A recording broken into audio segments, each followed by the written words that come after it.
They've automated the process of getting newspapers, but they haven't computerized it yet. That is not unless you have a personal computer, a modem, and access to an online database.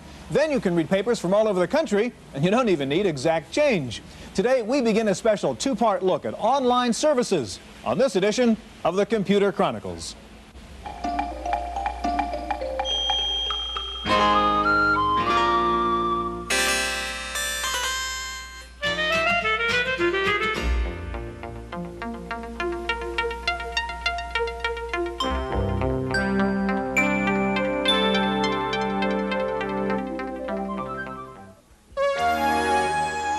The Computer Chronicles is made possible by Leading Edge, makers of IBM-compatible computer systems, including Lotus Lookalike Spreadsheet, word processing with spelling correction, communication software, and Hayes-compatible 1200 baud modem. Leading Edge, with over 1,000 service centers nationwide. Additional funding is provided by McGraw-Hill, publishers of Byte. Byte's detailed technical articles on new hardware, software, and languages cover developments in computer technology worldwide.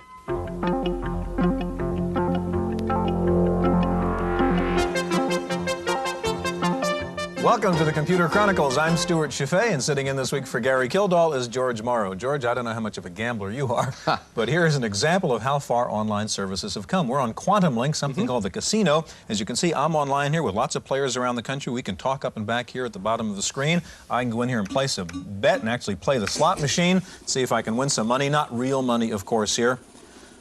Now look at the graphics on this thing. What does this tell you about this approach to online information?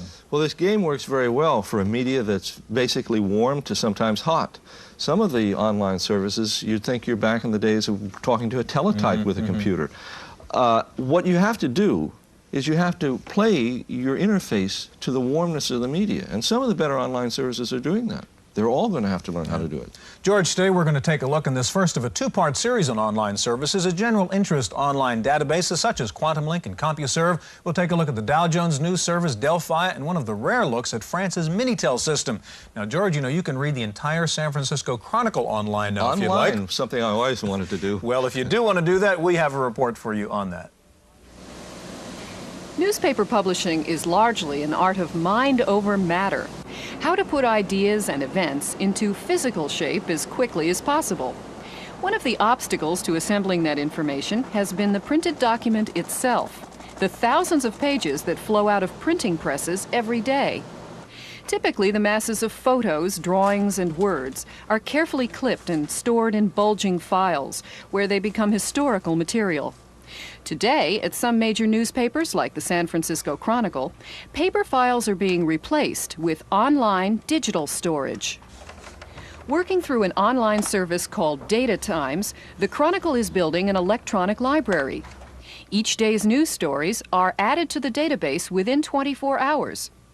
The key to the system's speed is the software, which takes the final story as entered into the newsroom's computers and automatically reformats the writer's editing commands into retrievable library form. After some classifying and editing by the Chronicle's library staff, stories can be recalled by keywords, subject, or by other cross-references. If a reporter needs background information, he can scan through the titles of past stories and view the full text of those that are the most relevant. Data Times gathers articles from 30 metropolitan newspapers, as well as some foreign news services. In the early days of computing, memory storage was precious and costly.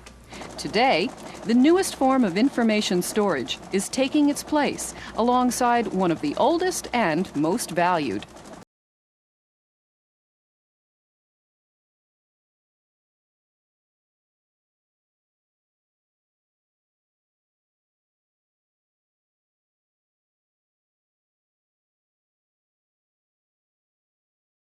Vice President of Marketing for Quantum Link, and with us also Stephen Fickus, a West Coast account executive with CompuServe. George?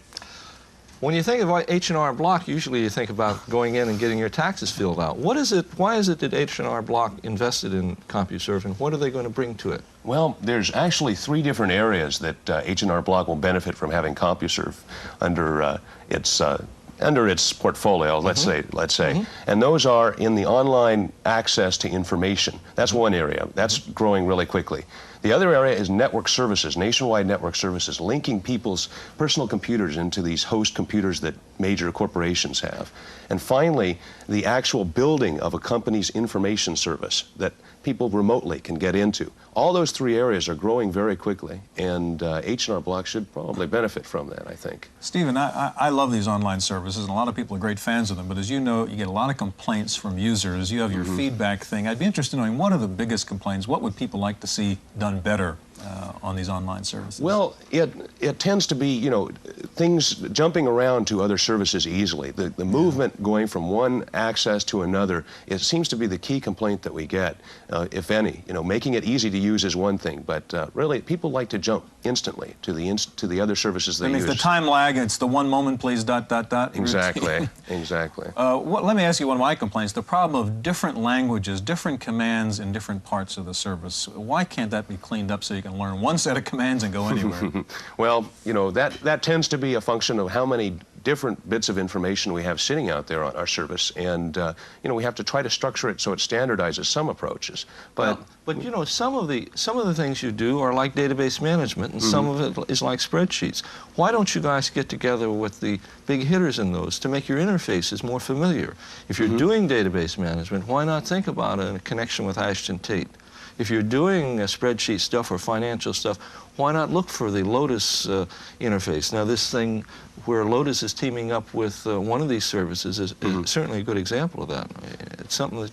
Well, you can bet we're exploring all those areas. Yeah, you know, there are some areas that we could improve on, and that's definitely Well, you're one talking of to them. a couple of fellas that use it a lot, and we feel these things. Right. Steve, what about Quantum Link? What kind of feedback do you get from Quantum Link users? You have a kind of more graphic-friendly home approach to your online service. Right, we just launched Quantum Link a year ago in November, and when we entered the market, we saw three problems for consumer users of online services. The first is they were too expensive. The second was they're just too difficult to use, and the third is they just weren't fun. And so what we've tried to do is develop a service specifically for Commodore users that's just very easy to use. The commands, as you mentioned, work the same across the entire system. Very inexpensive, and there's just a lot of things that are useful to a Commodore user, but they're also fun. We're not afraid to have fun.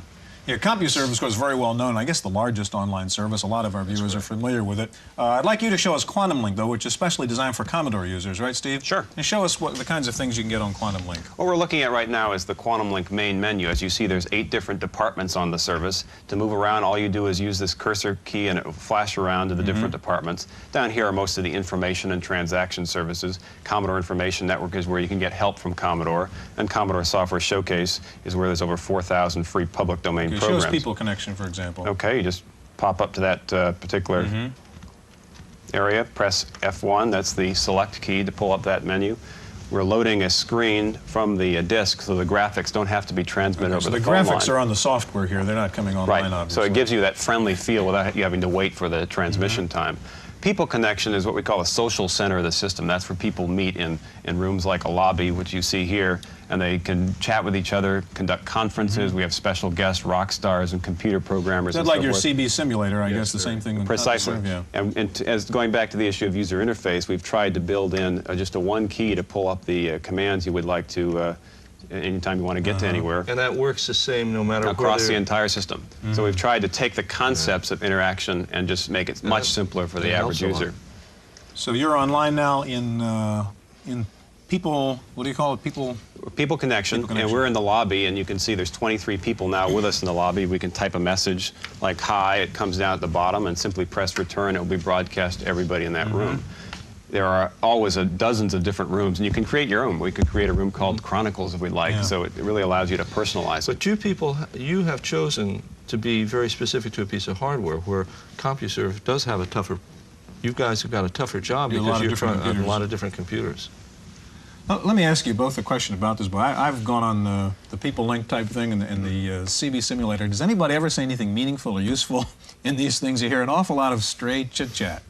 Well, there's a couple different classes. We have scheduled conferences each night. In fact, we publish a program guide, much like a TV guide. And any particular night, there's 7 or 8 events with some real people, and you can ask questions. There is a lot of just very social banter. It really is an area for people to just meet friends and talk about whatever their interests are, some of which are real and some of which are... We've heard about people meeting and falling in love and getting married online. Right? Absolutely. Mm-hmm. I've heard stories that Quantum Link is going to go beyond Commodore sometime. Is that true? We're looking at that. Right now we are focusing very heavily on the Commodore market, but we very much think this approach would work in other segments of the home as well. Stephen, on the CompuServe side, are you guys playing around with ideas like this to lend a little more, as George was talking about, sort of a hot medium approach to the user interface of CompuServe? Well, yes, we are playing a lot around with graphics approaches and things like that. But again, you brought up a point. We're dealing with all different types of computers, so we're somewhat limited on what we can do out there locally. Yes, but what you could do is you could ask what kind of software the fellow is using, what is his software environment, and what is his hardware environment, and knowing that, you can your job's got to be a lot easier in an environment like that. We've definitely got some products that are, geared around that right now that we're coming out. We're coming out with a new product that will actually be, oriented for instance, the IBM PC, and that will work very effectively on accessing the different services within that environment. Yeah. Stephen, as you know, one of the most interesting things on CompuServe or any of these services are the SIG, the Special Interest Group, or the Special Forum, whatever you call it. And of course, the success of one of those SIGs depends a lot on the SysOp, or the Forum Administrator, as we tend to call them now. Wendy Woods has a report on the life of a SysOp. As you can see, we're nowhere near what you might call a bustling technological center. Yet here, in this unincorporated area of Sonoma County in California, some 25,000 people can receive answers to their technical questions about IBMs and compatibles. This is the home and office of Don Watkins, formerly an MIS manager with the banking industry, now system operator for the 5 IBM Special Interest or SIG areas of CompuServe. From his home, Don maintains and supervises the conference areas, data libraries, and message bases of CompuServe's Ohio-based mainframes. He's naturally a strong advocate of this new kind of networking.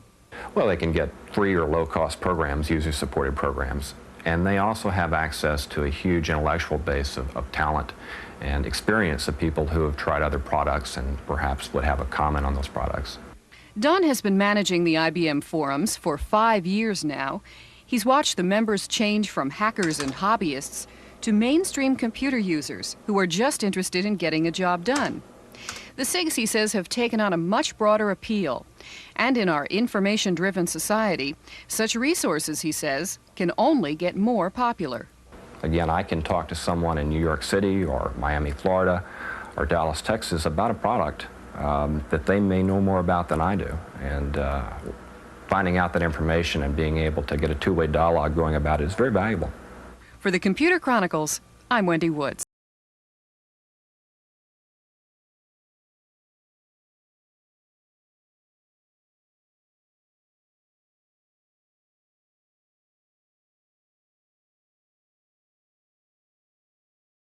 Nancy Tully, Senior Editor for Information Services at Delphi, and next to Nancy is Clay Kokalis, Southwestern Sales Rep for the Dow Jones Service. George?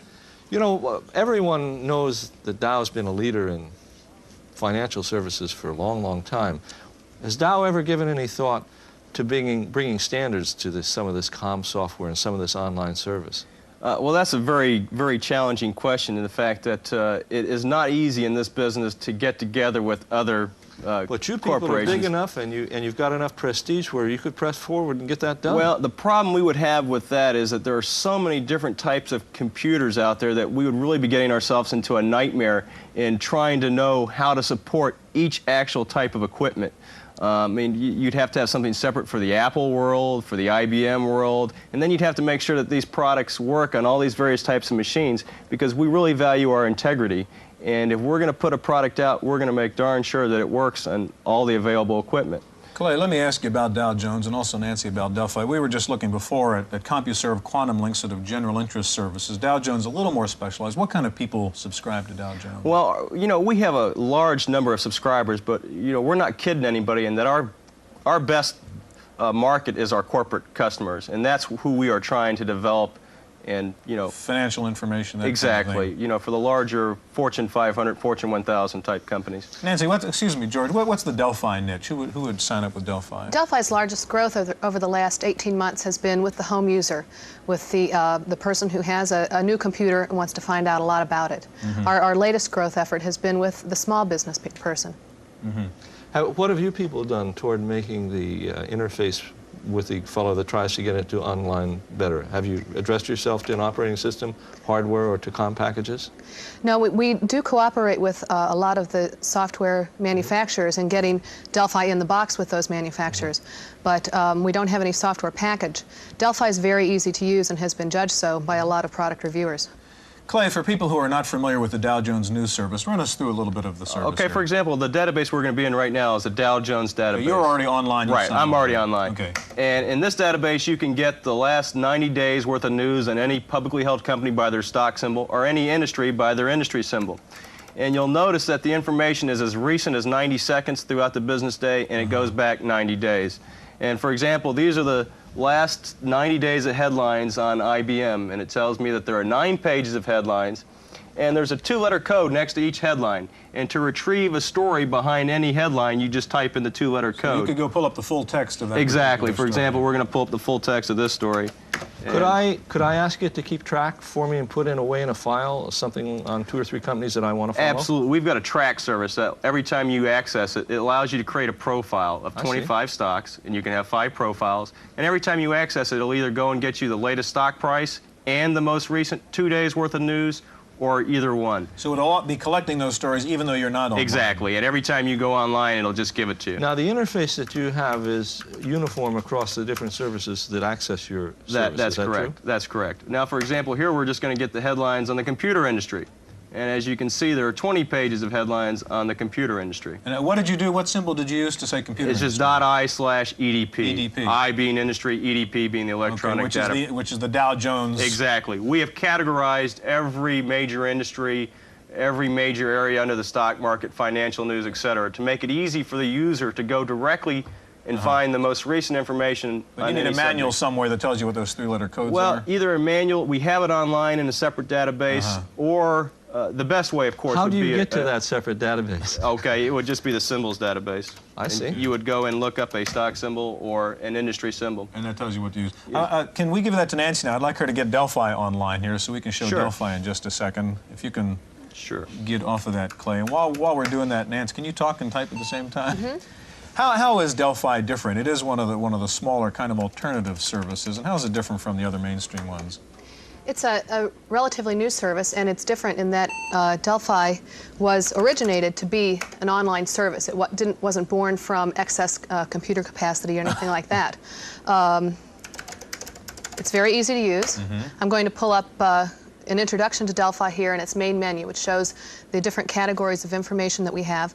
We also have many communications capabilities like electronic mail, real-time conferencing, so you and I could have basically a telephone conversation across the country online. Okay, these are the different... So Delphi is fairly new, I guess, but none of you people ever tell how many subscribers you've got, right? It's proprietary information. I see. You don't want to say how popular or how unpopular you are. I can tell you how fast Delphi's been growing. It's been growing at 12 to 15% a year. Show us Delphi. Maybe we'll figure out for ourselves. Okay. You can see that the information services range from business news to travel, electronic mail, things like that. I'm going to look at the groups and clubs menu because that has been the most popular thing over Delphi for the last year and a half. Is that so your version of SIGs, special interest? Yes. Okay. This is probably a fairly user-friendly piece of software then. I have to type only a couple letters to make it unique from the other choices. And this shows us our various groups and clubs. We have groups for Atari, all the way down to Wang, Macintosh, Apple II. We can look quickly at the Macintosh SIG, and you'll see some announcements, and tells you who is in charge here.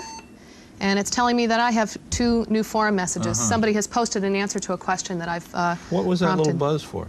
It was telling me that I have 2 new messages, and I have to pay attention. Mail alert. Okay.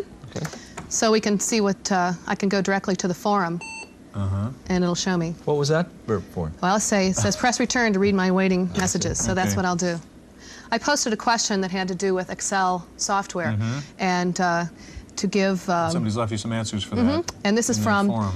Yes, this is from the username Mad Max. and he's posted that directly to me. Forum is a public message system. Anybody can read this when they go into Nancy, the I've heard Delphi is less expensive than some of the others. Is it true? Yes. And by what factor and how? Okay, a lifetime membership to Delphi is only $49.95. So you have a membership fee. That includes a handbook. And the connect time? Connect time ranges from about 11 cents a minute at night to 29 cents a minute during the day, anywhere in the U.S. No monthly minimum, no extra charge for 1,200 watts. Thank you, Dow Jones and Delphi. Now, in just a minute, we're going to take a look at perhaps one of the most successful online systems in the world, France's Minitel. So stay with us.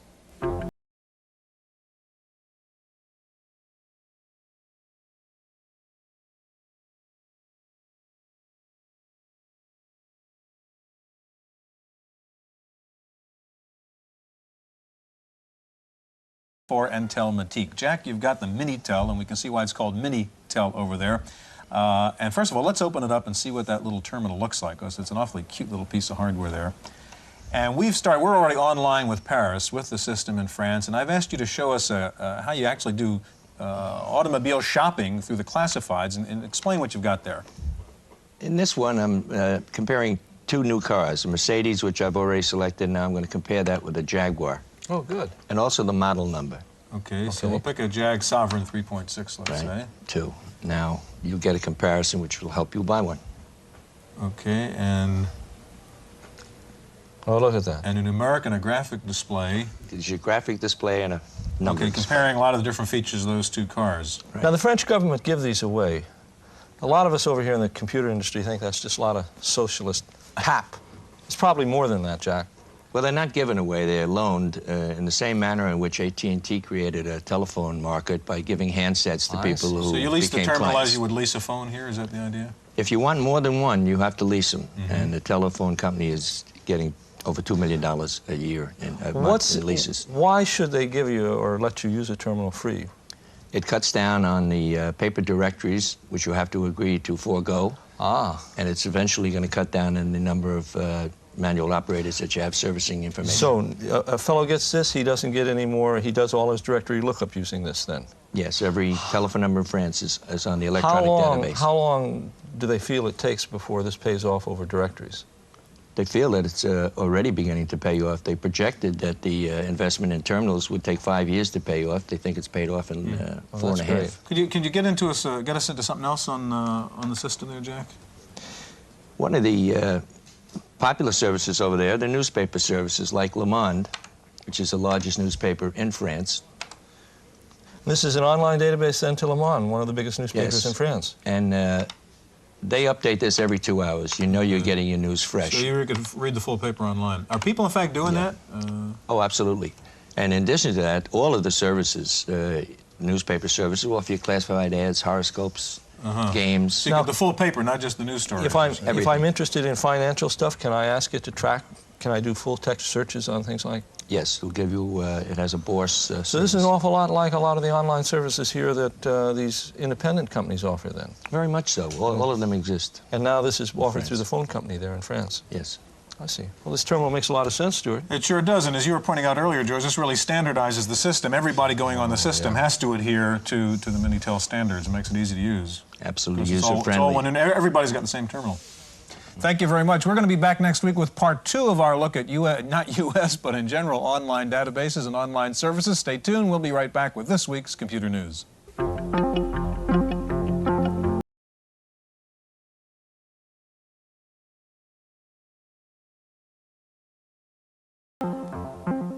In the random access file this week, Atari reportedly will be coming out with a low-cost laser printer during the first quarter of this year. According to some of the stories, the laser printer will resemble the Apple LaserWriter, but will be different in that it will not have its own onboard processor or memory, but instead will use the computer's processor for its brain. The rumors are that the Atari laser printer will sell for around $1,500. Atari also reportedly will bundle the new laser printer with a complete desktop publishing hardware package, which will include a hard disk version of the 1040 ST. The whole desktop publishing system will reportedly sell for around $3,000. At the Consumer Electronics Show in Las Vegas this past weekend, Antix Software showed off its new Stereotech glasses, which can turn an Atari ST monitor into a three-dimensional display. The glasses use liquid crystal shutters, which are triggered as the Atari screen is refreshed. Antix says the 3D effect is twice as good as in a movie. There's already one software package for it called CAD 3D, and a 3D game is sure to follow. Mac users of the world united this past weekend at the annual Macintosh Expo in San Francisco. The recent inroads of the Mac into the business market were evidenced by a 40% increase in exhibitors at this year's Mac Expo. U.S. Robotics has announced a special deal on its new 9600 baud modem for bulletin board operators. BBS sysops can get the new modems at half price. That means around $500 if you agree to post a notice on your board saying you're using the U.S. Robotics modem. A similar offer 2 years ago helped push sales of the company's 2400 baud modem, which was the state of the art at that time. Time now for a look at software, and we go to our reviewer, Paul Schindler. No home handyman would dream of attempting to do repairs without a toolkit. Well, the same should go for any computer user. In the world of computers, the simplest of these tools are known as utilities. There are literally dozens of these little hummers on the market, and they perform a variety of simple-minded tasks that you shouldn't have to do for yourself. One of these tools is called the page. Now, how many times have you seen this happen? You use the DOS type command, and the information you wanted to see goes skittering off the top of the screen. If you're fast and clever, you can stop it, but why should you be fast and clever when your PC can be fast and clever? Now let's look at that file again with the page. Notice how easy it is to see what you're looking for. Of course, you could do that with a word processor, but the page can show you the contents of any file that the type command can. And you can access the page with a path command from anywhere on a hard disk. At $22, it'd make a nice addition to anyone's system from Orion Microsystems in Waterbury, Connecticut. For the Computer Chronicles, I'm Paul Schindler. The federal government has just concluded a study on the use of computers by the feds, and it shows that the government is way behind private industry in upgrading computer equipment. The study found that the typical Fortune 500 company keeps a computer for less than 5 years, while the typical government office keeps a computer for more than 10 years. Engineers in Scotland report a major breakthrough in the development of computer chips which use light waves rather than electrons. The key is a new coated glass. The coating layer can either reflect the light beam or let it pass through, thus accomplishing the switching function. The developers say laser chips could be the key to fast, compact, parallel computing. Finally, the father of the video game and the talking bear, Nolan Bushnell, is back again, this time with Tech Force toys. These are robot toys that are activated by inaudible signals delivered in a television program. The robot toys then become interactive participants with the TV show. The Tech Force toys are due out this fall and may well become the high-tech toy hit of the next Christmas shopping season. That's it for this week's Chronicles. We'll see you next time.